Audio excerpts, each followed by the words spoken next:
Bonjour les enfants, j'espère que vous allez tous bien et on est heureux de vous retrouver pour une nouvelle séance de catéchisme avec Laure. Bonjour mon père, bonjour les Bonjour Laure. enfants. Alors, aujourd'hui, nous allons déjà commencer par nous remémorer ce que nous avons vu la dernière fois. Nous avons donc vu que l'homme a été créé par Dieu et que dans cette amitié qu'il y a entre Dieu et l'homme, il a mis une lumière dans le cœur de l'homme. Mais trompé par le démon, il se coupe de Dieu. Il perd la confiance qu'il a en Dieu et lui désobéit.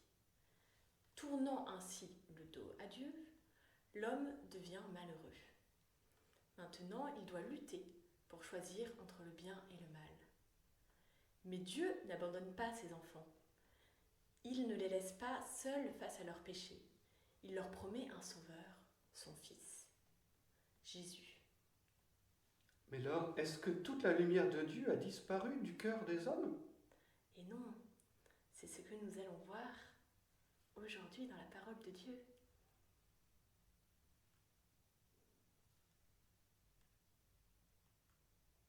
Nous allons donc préparer nos cœurs pour écouter la parole de Dieu.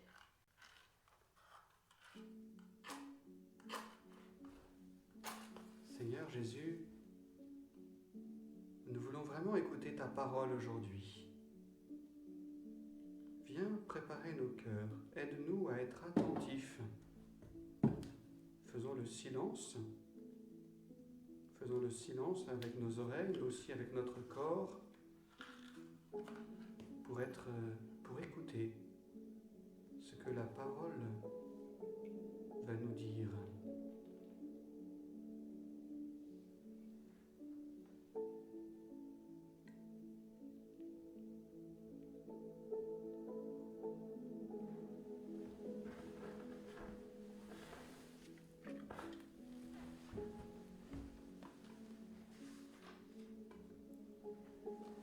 Dieu a mis dans le cœur des hommes son propre regard pour leur faire voir la grandeur de ses œuvres.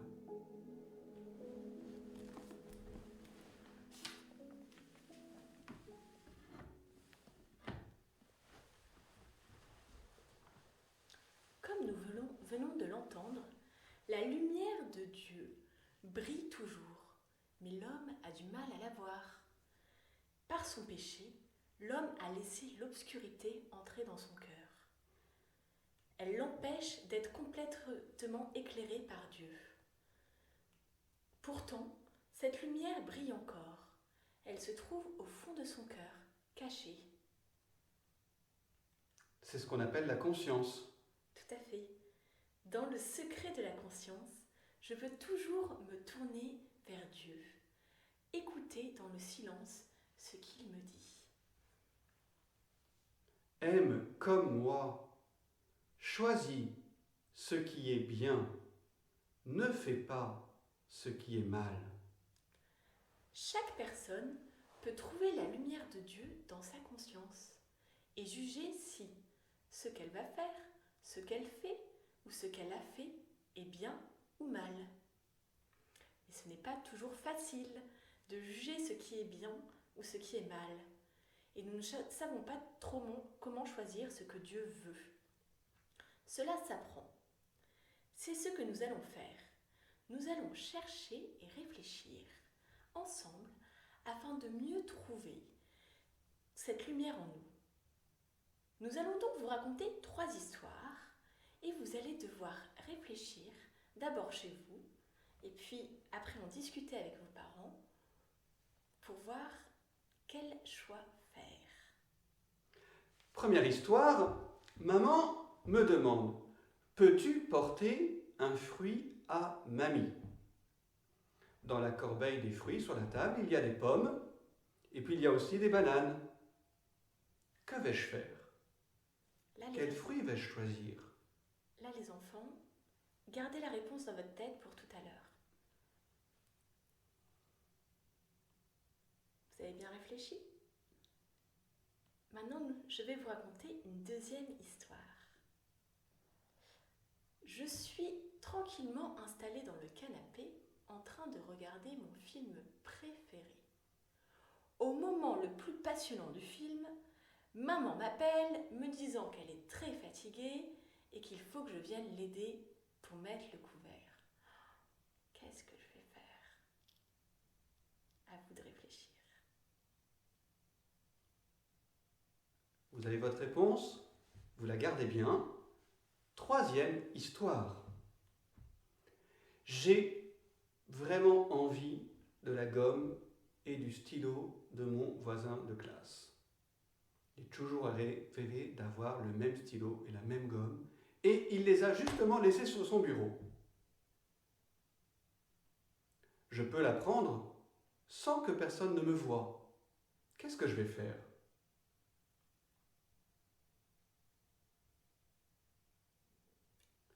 Vous gardez votre réponse pour tout à l'heure. Qu'est-ce que nous avons fait après avoir écouté chacune de ces trois histoires?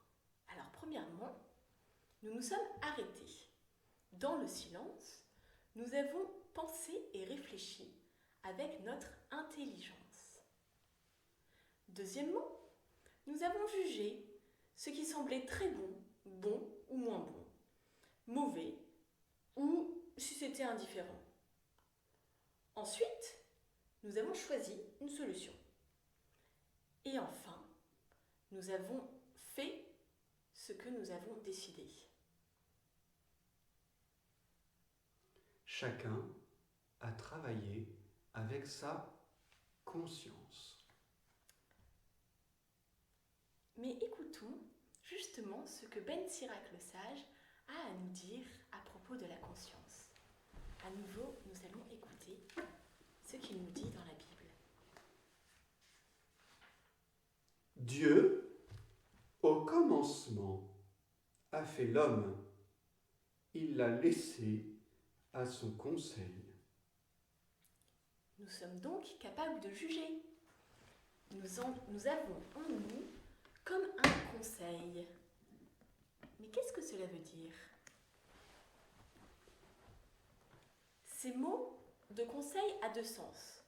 Il peut vouloir dire prendre conseil ou faire conseil. C'est ce que nous faisons, par exemple, à l'école, quand nous faisons un conseil de classe. Nous nous arrêtons et nous discutons ensemble pour savoir ce que nous allons faire pour améliorer les choses. C'est aussi ce que nous pouvons faire avec Dieu. Chacun prend le temps de s'arrêter, se tourne vers Dieu et lui demande « Qu'est-ce que nous allons faire ?» C'est à ce moment-là qu'on fait appel à sa conscience. Voilà, alors maintenant, on va pouvoir reprendre les choix, se souvenir, les trois histoires. Vous vous souvenez, la première histoire, l'histoire des fruits, la pomme ou la banane. Deuxième histoire, c'était maman qui vous appelle alors que vous êtes en train de regarder votre film préféré. Et la troisième histoire, c'était la gomme et le stylo de mon voisin. Vous vous souvenez, vous pouvez, si vous avez vos frères et sœurs, votre maman qui est là, vous pouvez échanger entre vous sur vos réponses. Puis sinon, vous pouvez simplement vous les rappeler. Donc, pour la première histoire, qu'est-ce que vous avez fait? Est-ce que vous avez choisi de prendre la pomme ou la banane? En fait, alors qu'est-ce que vous dites chez vous? La pomme ou la banane, finalement, cela n'a pas d'importance. Pour la deuxième histoire, il y a deux possibilités. Si j'ai choisi de rester devant la télévision, je suis peut-être content de voir la fin du dessin animé. Mais maman, elle ne doit pas être ravie. L'autre solution, j'ai choisi d'obéir à maman et je suis heureux de lui avoir fait plaisir. Maman est soulagée dans son travail, elle était fatiguée, et elle est plus détendue, et tout le monde est content. Quant à moi, j'ai grandi dans l'amour des autres. Maintenant, la troisième histoire. Qu'avez-vous fait? Est-ce que vous avez pris la gomme et le stylo discrètement sans que personne vous voie? Ou est-ce que vous l'avez laissé? Dans le premier cas, si vous avez pris la gomme et le stylo, vous êtes peut-être content. Mais en même temps, aïe aïe aïe, quelle va être l'ambiance dans la classe quand votre camarade va se rendre compte que ses affaires ont disparu? Si vous avez laissé la gomme, vous avez fait un petit sacrifice, mais en même temps, vous vous sentez heureux parce que les personnes autour de vous ne sont pas malheureuses. Et puis, dans le premier cas aussi, je pense que si moi j'avais pris la gomme, et ben après, je serais pas bien au fond de moi, parce que je sentirais qu'en fait, c'est pas ça, c'était pas bien ce que j'ai fait, quoi. Voilà. J'aurais une mauvaise conscience. Exactement. Vous l'avez dit, mon père, c'est à ce moment-là que cette petite voix de la conscience nous parle. Avez-vous remarqué que tous les choix ne sont pas pareils? En effet, certains n'ont aucune importance. Choisir une pomme ou une banane, ça n'influence sur rien ni personne. En revanche, d'autres choix vont nous rendre heureux ou très heureux. Et pourtant, ce ne sont pas forcément les choix qui semblent les plus évidents et les plus faciles au premier abord. Et puis il y a des choix qui vont nous rendre malheureux. Aussi. Alors comment faire le choix qui rend toujours heureux? À qui demander conseil pour être sûr de ne pas se tromper? Les enfants, qu'est-ce que vous en pensez? Vers qui est-ce qu'on peut se tourner pour demander conseil? On peut peut-être se tourner vers ses parents, vers sa maîtresse, vers ses camarades de classe. Qu'en pensez-vous, mon père? Et peut-être qu'on pourrait demander à un prêtre aussi. On peut aussi demander à un prêtre, tout à fait. Pour être heureux et rendre les autres heureux, la chose la plus importante, c'est de demander conseil à Dieu. Sa lumière éclairera notre intelligence, elle envahira notre cœur. Nous pourrons alors choisir ce qui est bien, ce qui est bon, ce qui est vrai, ce qui rend heureux. Comme cette petite fille, elle se tourne vers Dieu. Quelle joie de savoir que Dieu habite en nos cœurs, que sa lumière brille toujours en nous, au fond de notre conscience. Alors les enfants, voulez-vous qu'on se tourne maintenant vers Dieu pour lui demander conseil justement? Puisque c'est lui qui peut le mieux nous conseiller. Mieux encore que toutes les personnes auxquelles on a pensé tout à l'heure. C'est vraiment lui qui est bon. Sa parole est toujours vraie. Il sait très bien ce qui est bon pour nous, ce qui est bien. Pour bien vivre aujourd'hui, pour être heureux et pour rendre les autres heureux, je vous invite à nous tourner maintenant vers lui, vers Dieu. Nous allons prendre un temps de silence. Nous allons nous tourner vers lui, ça veut dire qu'on va prier. Ça veut dire qu'on fait le silence pour écouter. On peut le regarder. On tourne nos yeux vers lui. Dieu, je sais que tu es là. Je sais que tu es présent dans mon cœur, au fond de moi, que tu es lumière. Mon Dieu, je veux t'écouter.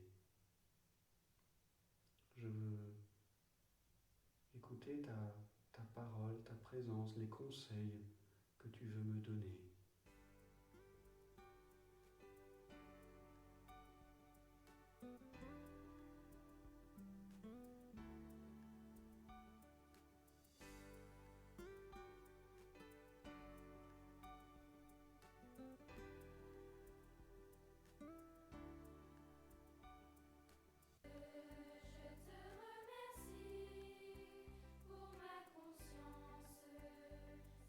Cette belle mélodie.